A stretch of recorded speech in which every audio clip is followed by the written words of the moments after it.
This program is brought to you by WorldCall Wireless Broadband. Future in your hand. WorldCall, an Omantel company.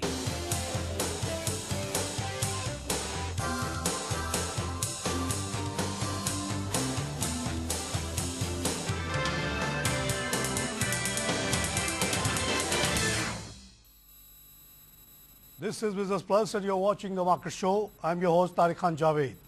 नाज़रीन, हम आज बात करेंगे monetary policy expectations पे। जैसा कि आपको मालूम होगा, पिछले महीने 31 महीनों के बाद पहली दफ़ा सिंगल डिजिट पे पाकिस्तान का इन्फ्लेशन रेट चला गया एट 9.6 पे। इसके बेसिस पे बड़ी ज़ोरों से अब डिमांड ये हो रही है कि गवर्नमेंट जो है इंटरेस्ट रेट को कट करे। 10 तारीख को मॉनेटरी पॉलिसी आने वाली है। इसमें क्या होगा, क्या इसको कमी की जाएगी या नहीं की जाएगी, क्या क्या अवामिल हैं इस डिसीजन में, इस पर हम तफसीली बात करेंगे। हमारे साथ मौजूद हैं काशिफ इमरान साहब, senior investment analyst at UBL fund manager. Imran, welcome to the show. ये बड़ी खुशाइन बात है कि सिंगल डिजिट पे फाइनली हम पहुँचे, लेकिन साथ ही साथ हम देखते हैं कि बहुत सारे चैलेंजेस अभी भी मौजूद हैं। डिस्पाइट दी 1.1 बिलियन कोलिशन फंड, हम देखते हैं गवर्नमेंट की बोरोइंग जो है बहुत ज़्यादा है। IMF को रिपेमेंट जो हमें करनी है 2.9 बिलियन की next year at the rate of 241, that is quite substantial amount. Overall जो बोरिंग गवर्नमेंट की है वो बहुत ज़्यादा है। इन हालात में आप क्या एक्सपेक्ट करते हैं 10 तारीख को क्या होने वाला है? जो अभी तक पहले इन्फ्लेशन के नंबर आने से पहले तक लोगों का व्यू था वो ये था कि स्टेटस को रहेगा, लेकिन क्योंकि जो स्टेट बैंक गवर्नर की भी अगर आप स्टेटमेंट देखें तो उन्होंने कहा था कि हम मॉनेटरी पॉलिसी जब अनाउंस करेंगे तो 3 फैक्टर्स को कंसिडर करेंगे। उनमें से one of the factors is inflation, the rest of the 2 factors ये था कि गवर्नमेंट बोरिंग देखेंगे और एक्सटर्नल अकाउंट देंगे। अगर आप तीनों चीज़ों को एनालाइज करें तो इस दफ़ा का जो इन्फ्लेशन नंबर है वो 9.6 इस वजह से था कि गैस के जो प्राइसेस कट हुई थी उसका एक सब्सटेंशियल पोर्शन जो था वो इन्फ्लेशन नंबर्स के ऊपर आया, जिसकी वजह से 9.6 हुआ है। आगे भी ये है कि जो 2-3 महीने नज़र आ रहे हैं, बिकॉज क्योंकि रमज़ान का जो फैक्टर था वो पार्शली इस नंबर में आए और पार्शल जो है वो अगस्त के नंबर में आएगा। तो आगे जो नंबर्स हैं वो हाई बेस इफेक्ट, क्योंकि पिछले साल इन्फ्लेशन ज़्यादा थी तो लाइकली ये लगता है कि 10 के अराउंड ही रहेगी। इससे ज़्यादा कोई बहुत ज़्यादा स्पाइक नहीं नज़र आती या कोई सब्सटेंशियल राइज नज़र नहीं आता। इन्फ्लेशन तो एक ऐसा नंबर है जहाँ से कुछ कंफर्टेबल साइंस नज़र आ रही है, या अगर आप आगे देखते अक्टूबर तक देखें तो शायद ये नंबर जो है फर्दर ईजिंग की तरफ जाए, यानी 10 से 9.5 की तरफ भी चला जाए। 2 फैक्टर्स और रह जाते हैं आपकी गवर्नमेंट बोरिंग और जो है, क्योंकि गवर्नमेंट बोरिंग अगर लास्ट 2 ईयर्स के देखें तो government boring on average last time I close हुई 1.3 ट्रिलियन के करीब। उससे पिछले साल भी जो थी वो 1 ट्रिलियन के करीब रही थी। इस दफ़ा भी जो Q1 का जो टारगेट है वो 1.6 ट्रिलियन का है, और जो कि काफ़ी ज़्यादा एम्बिशियस है। यानी कि कम से कम जो सिस्टम के अंदर एक्यूमुलेट हो जाएगा गवर्नमेंट बोरिंग की अमाउंट वो 300 से 400 बिलियन के करीब एक क्वार्टर में एक्यूमुलेट हो सकती है। अगर अभी के नंबर्स देखें 3 हफ्तों में सेंट्रल बैंक बोरिंग की जो एक काफ़ी अच्छी साइंस है, या जो स्टेट बैंक ये कंसिडर कर सकता है वो ये कि नेट रिटायरमेंट हुई है from the central bank boring, और कमर्शियल बैंक की तरफ जो है वो 150 बिलियन के करीब बोरिंग हुई। अगर हमने लास्ट 2 ट्रेजरी बिल के ऑप्शन कमर्शियल में ऐड हुआ है और इधर 75 बिलियन रिटायर हुआ है। और अगर आप देखें कि लास्ट 2 ट्रेजरी बिल के ऑप्शंस हुए जिनमें बहुत ज़्यादा पार्टिसिपेशन भी थी और काफ़ी हेफ्टी अमाउंट जो है वो टेकअप हुई है। तो जो शिफ्ट आया था पिछले साल, अगर हम देखें पिछले साल इनिशियल 6 महीनों के अंदर कमर्शियल बैंक बोरिंग बहुत ज़्यादा हुई, 700 बिलियन के करीब चली गई थी। उसके बाद फिर हमने देखा कि वो चीज़ सेंट्रल बैंक बोरिंग की तरफ चली गई, 600 बिलियन के करीब हुई, और आखिर में जाके जून के महीने में जो सेंट्रल बैंक बोरिंग थोड़ी विड्रॉ हुई और इस वक्त भी जो है कम हुई है। तो ये एक एलिमेंट है, क्योंकि गवर्नमेंट बोरिंग एक ऐसा फैक्टर है कि जो कि चलता हुआ आ रहा है। तो स्टेट बैंक हो सकता है कि यहाँ से तकरीबन 50 बेसिस पॉइंट का कट नज़र आता है, यानी एक बरूम बनता हुआ नज़र आ रहा है। और अगर आप सेकेंडरी मार्केट एक्सपेक्टेशंस भी देखें मनी मार्केट साइड पे, तो वो एडजस्टमेंट आ चुकी है जो 50 बिप्स के करीब की थी। यानी बॉन्ड जो है वो तकरीबन 13.7 का जो बॉन्ड था वो अब 12 के करीब 12.60 के करीब आ गए, तो 50 बिप्स का एडजस्टमेंट ले लिए। तो एक एक्सपेक्टेशंस तो डेवलप हो गई हैं। दूसरी है कि एक्सटर्नल अकाउंट अगर हम देखेंगे जो करंट अकाउंट डेफिसिट है हमारा वो 4 बिलियन के करीब क्लोज हुआ है, और आगे जो एक्सपेक्टेशंस है, बिकॉज अब ऑयल प्राइसेस अभी भी हाई होने के बावजूद जो एक डाउन टर्न लिया था $88 पे और आज 109 के करीब है, स्टिल ये कि ऑयल प्राइसेस के लिए कोई सब्सटेंशियल स्पाइक या कोई एक ऐसा कुछ फैक्टर नज़र नहीं आता जैसे कि कोई बहुत ज़्यादा स्पेकुलेशन हो या कि बहुत ऊपर प्राइसेस चली जाएंगी। अगर आप WTI का उठाएं तो 92-93 के अराउंड है, तो कोई इतना सब्सटेंशियल राइज वहाँ से नज़र नहीं आता। तो हमारा बारे में जनरली अब ये कह रहे हैं कि शेल गैस की बड़ी तादाद में मिलना और टाइट गैस पे जो बहुत ज़्यादा काम दुनिया भर में हो गया है, तो अब ऑयल प्रोड्यूसर्स खुद अब सोच रहे हैं कि तेल को ज़्यादा ऊपर ना जाने दें ताकि ये टाइट गैस वगैरह निकालना शुरू ना हो जाए, जो कि जैसे पाकिस्तान में आपको पता है कि बहुत बड़ी तादाद में सुई के पास पड़ा हुआ है। तो जब कीमतें ज़्यादा रहती हैं तो फिर वो उनकी वाइबिलिटी बनती है, नीचे पे नहीं बनती है।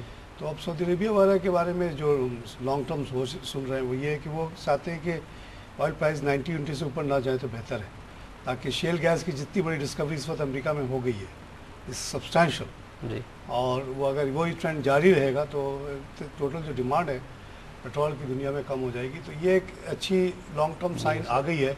पाकिस्तान में भी शेल गैस पे काम शुरू हो चुका है, टाइट पे नहीं हुआ अभी। तो ये आप सही कह रहे हैं कि अब ऑयल की तरफ से बहुत ज़्यादा खतरात नहीं रहे। लेकिन आपके ख्याल में IMF इस सिचुएशन में 10 तारीख को उसकी क्या एडवाइस होगी, गिवन द फैक्ट कि हमें उसको 2.9 बिलियन अगले साल पेमेंट करनी है at the rate of 241 million per month. तो उनकी क्या एडवाइस होगी given all this which you have described? IMF का तो स्टांस एक ही होता है, अगर आप IMF प्रोग्राम के अंदर जब भी रहें या हम IMF की डिक्टेशन पे रह रहे तो IMF का एक ही स्टांस होता है कि वो इंटरेस्ट रेट को टाइटन रखना चाहते हैं, हायर साइड पे ही रखना चाहते हैं। टाइट मॉनेटरी पॉलिसी के ऊपर वो बिलीव करते हैं, लूजनिंग के ऊपर वो बिलीव नहीं करते, क्योंकि अभी हम IMF प्रोग्राम में नहीं है, रीपेमेंट चल रही है, या अगर हमारा जो IMF प्रोग्राम था वो रीस्ट्रक्चर हो चुका होता और हम दोबारा जा रहे होते तो सिचुएशन बहुत डिफरेंट होती। अभी एक गवर्नमेंट के पास चांस है कि वो उसको जो है लूजनिंग कर दे, क्योंकि आगे जाके लूजनिंग करना बहुत मुश्किल हो जाएगा, क्योंकि IMF पेमेंट्स जो है वो 2.8 बिलियन है। अभी तो पॉजिटिव फैक्टर ये भी है कि आपके पास कोलिशन सपोर्ट फंड की कुछ पैसे आए हुए हैं, जिसकी वजह से फॉरेक्स एक्सचेंज रिजर्व्स कुछ अरसे के लिए स्टेबलाइज होगा। तो ये एक मौका है जहाँ पर जो है लूजनिंग की जा सकती है। इन्फ्लेशन भी कंट्रोल में, दूसरे फैक्टर्स कंट्रोल में। आगे जाके तो ये रूम बनता ही नहीं है, फिर तो आपका या तो आपको स्टैग्नेंट रखना पड़ेगा या फिर आपको हाइक की तरफ जाना पड़ेगा। एक सोच ये भी है ना कि इनडायरेक्टली खामोशी से गवर्नमेंट जो है फिर से IMF की तरफ जाना चाह रही है, क्योंकि 13 में बड़ी मुश्किलात नज़र आ रहे हैं जी, क्योंकि इतनी बड़ी रिपेमेंट भी है और करंट अकाउंट डेफिसिट भी ख़त्म होता हुआ नज़र नहीं आ रहा, तो some external funding is required. तो अगर हम IMF की तरफ सोच रहे हैं जाने का तो उनकी बात तो सुननी पड़ेगी आपको, उसको आप इग्नोर तो नहीं कर सकते। हाँ, क्योंकि ये सिचुएशन अब ये जो अगर IMF प्रोग्राम में दोबारा जाने की जो सिचुएशन आएगी वो तकरीबन 6 महीने के बाद गवर्नमेंट को डिसाइड करना पड़ेगा। तो अभी जो रूम है 3 से 6 महीने का शॉर्ट टर्म मेजर्स में आप इंटरेस्ट रेट कट कर सकते हैं, उसके बाद फिर आपके पास रूम नहीं होगा कि आप जो है इंटरेस्ट रेट कट करें। बस अगर आप IMF प्रोग्राम में चले जाते हैं तो फिर मॉनेटरी लूजनिंग की तरफ तो नहीं जा सकते, आप टाइटनिंग की तरफ जाएंगे, फिर तो ये आपको रेट्स बढ़ाने पड़ेंगे या आपको रेट्स कांस्टेंट रखने पड़ेंगे। काशिफ, आज हम बात कर रहे हैं तो थोड़ी सी हम रिलैक्स एटमॉस्फेयर में बात कर रहे हैं, क्योंकि कोलिशन फंड भी आ गया, अमेरिका से जो कन्फ्रंटेशन की सिचुएशन थी वो ईज ऑफ हो गई। हम आज लूजनिंग की बात कर रहे हैं। अगर यही 1-2 हफ्ते पहले जब मूडी ने हमें डाउनग्रेड किया था तो उस वक्त उसने बड़े डायर सिचुएशन को प्रिडिक्ट किया था कि 13 में हम लोग शायद डिफ़ॉल्ट पे चले जाएंगे और फर्दर डाउनग्रेड भी हो सकता है। तो एकदम से 2 हफ्ते में हालात इतने तो नहीं बदल गए कि एकदम से हम अब वो जो ख़तरात उन्होंने पॉइंट आउट किए थे उसको भूल जाएं। उस पर ख़ास तौर से उन्होंने एम्फेसाइज़ किया था कि IMF जो है कि पेमेंट बहुत बड़ी आ रही है और आप कि ये करंट अकाउंट में कोई गुंजाइश नज़र नहीं आ रही कहीं से भी। तो उसको क्या कहेंगे आप, मोदी के डाउनग्रेड को क्या उनको रिवर्स करना चाहिए इन हालात में? ये पाकिस्तान की जो इकनॉमिक्स है उसको आप बहुत लॉन्ग टर्म मेजर्स पे नहीं देख सकते। अगर आप बहुत लॉन्ग टर्म मेजर्स पे देखेंगे तो आप कभी लूजनिंग कर ही नहीं सकते, क्योंकि जो हालात रहते हैं वो आपके पास इतने सारे फैक्टर्स होते हैं कि आप लूजनिंग की तरफ तो जा ही नहीं सकेंगे फिर।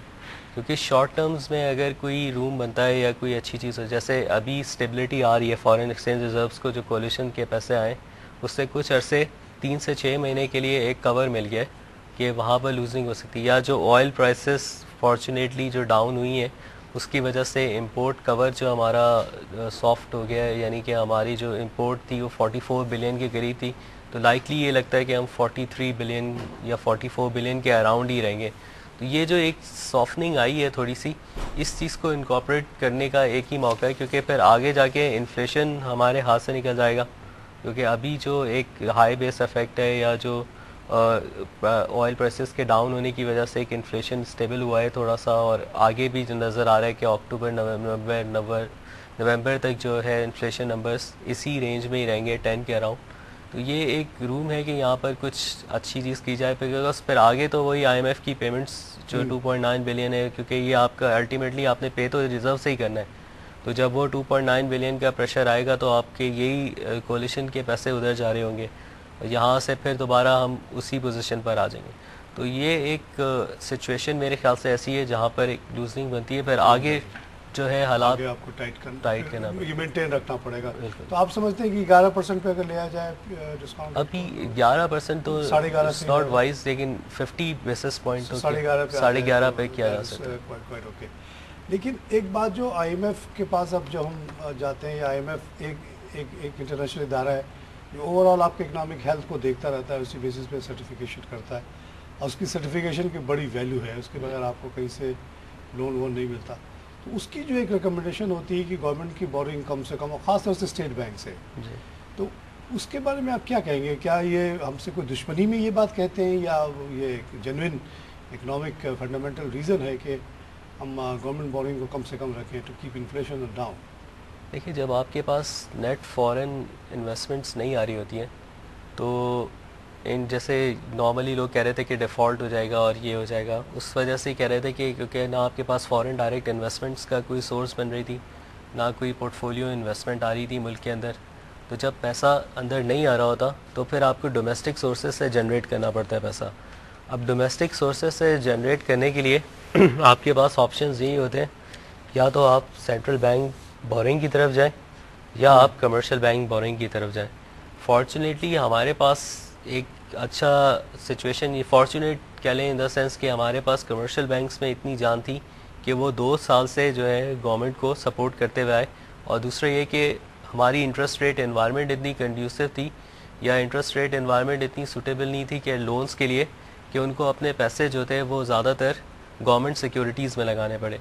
वो जो पैसे गवर्नमेंट सिक्योरिटीज़ में लगाए, वो गवर्नमेंट के लिए एक फॉर्चुनेट हो गया कि वो उनके सिस्टम में आ गए, और कमर्शियल बैंक बोरिंग के थ्रू उनको कुछ पैसा मिल गया, जिसकी वजह से लिक्विडिटी जनरेट हुई सिस्टम के अंदर, और जो इकोनॉमिक सिचुएशन है वो इतनी वल्नरेबल नज़र नहीं आई।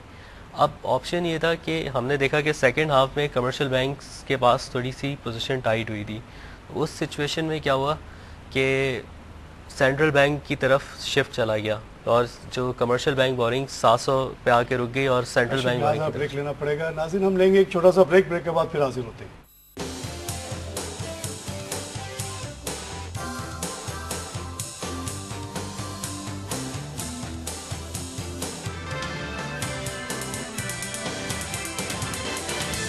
This program is brought to you by WorldCall Wireless Broadband. Future in your hand. WorldCall, an Omantel company. This program is brought to you by WorldCall Wireless Broadband. Future in your hand. WorldCall, an Omantel company.